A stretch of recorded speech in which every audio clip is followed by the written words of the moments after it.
Hi guys, Irit here with another art journaling process, and I decided I wanted to paint some flowers. So I just looked online for a few images, and I think these flowers are called pansies. I'm really bad with flower names in, well, pretty much every language I speak. Yeah, but I think these are called pansies, and I love them. They are so happy, and they make me think of Alice in Wonderland. Where the flowers are singing.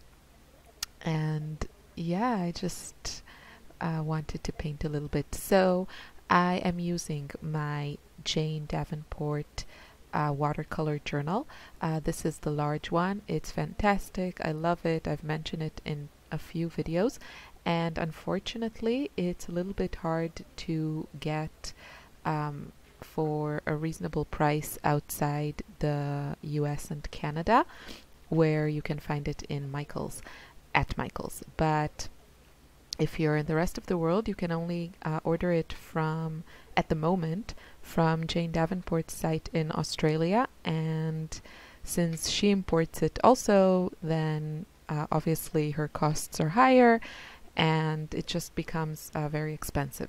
So what I'm going to do, since I am enjoying these journals so much, and I want to have a good recommendation for something similar that might be easier to get here in Europe, I am going to try. I ordered a few art journals with watercolor paper from Jackson's. That's an online store in the UK, and I'm going to try these out, and hopefully they are a good option.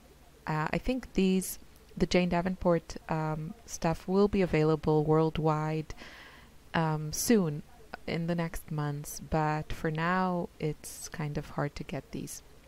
I was lucky enough to have a lovely viewer send me a couple, but I know not everyone have that option. So yeah, I'm trying to find a good alternative for people in Europe at least.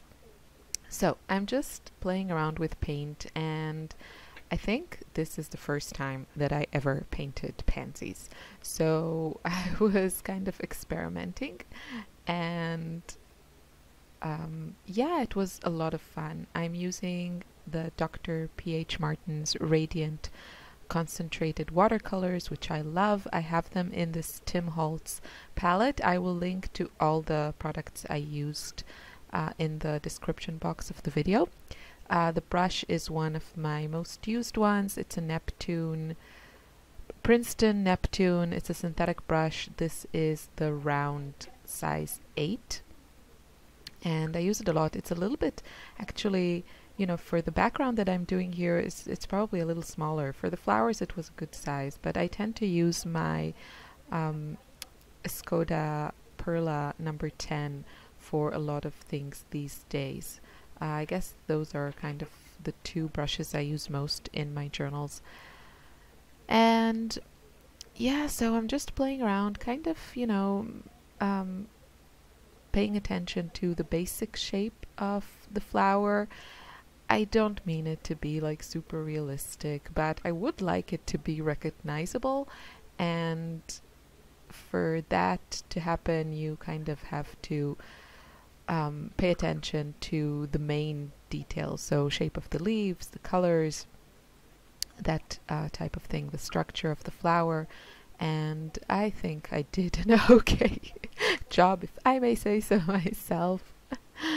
And yeah, so what happened was I started this, I made what you're seeing now, and then Easter came and I had family over. I went on a couple of days away from home, and just generally it was very busy. I didn't really have time for painting or art journaling or anything. And when I did, I kind of, I don't know, tried a few new things. I tried a few faces. I watched a video from Dina Wakely on the Artists Network, and I got in the mood of painting faces.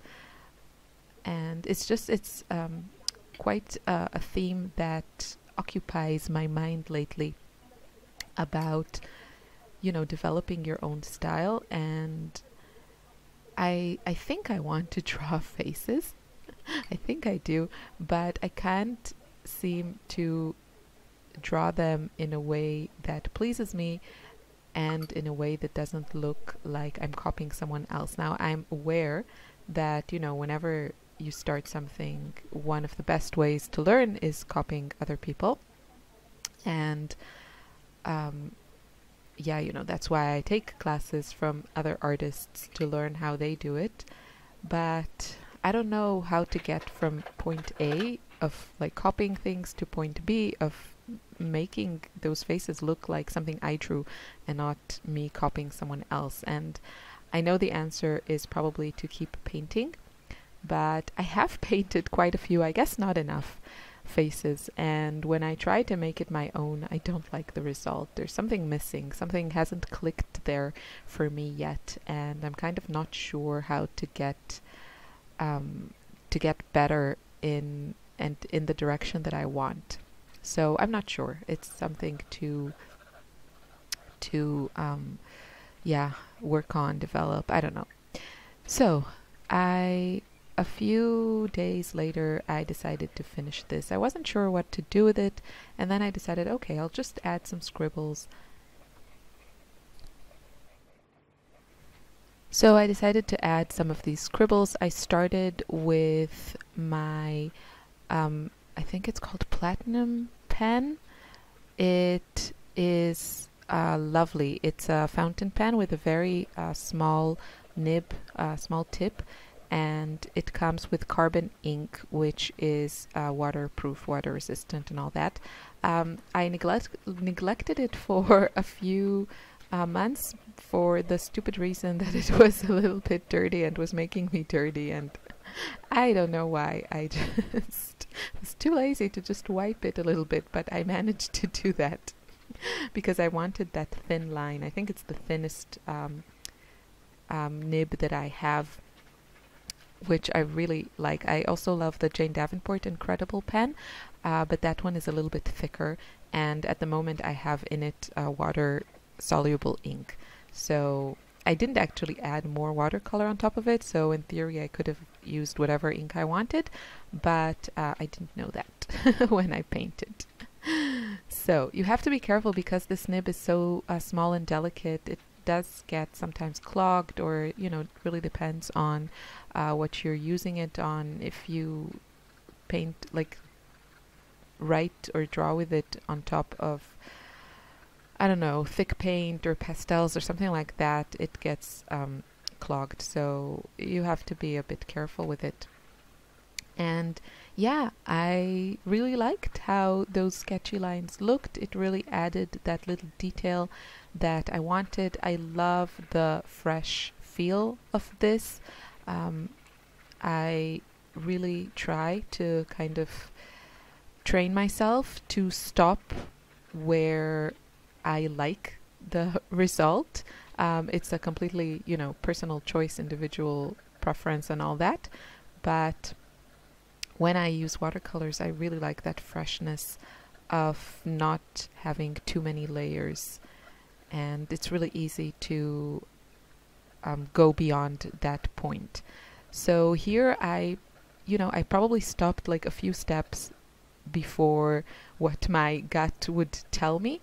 And I'm happy that I did, because I like the way it is. Maybe the fact that I let it go for a week or something and I didn't touch that background, I didn't touch the watercolors, maybe that helped me to leave it alone, kind of. And yeah, that's it. So I just added some scribbly lines. I did use my reference photos to, again, kind of try to make those lines in a shape that is actually similar to pansies. And yeah, it was a lot of fun to make. I mean, look at the beautiful transitions of colors here. It's just a lot of fun. So thank you so much for watching. Please leave me a comment if you have any questions. I wish you a lovely day. Bye.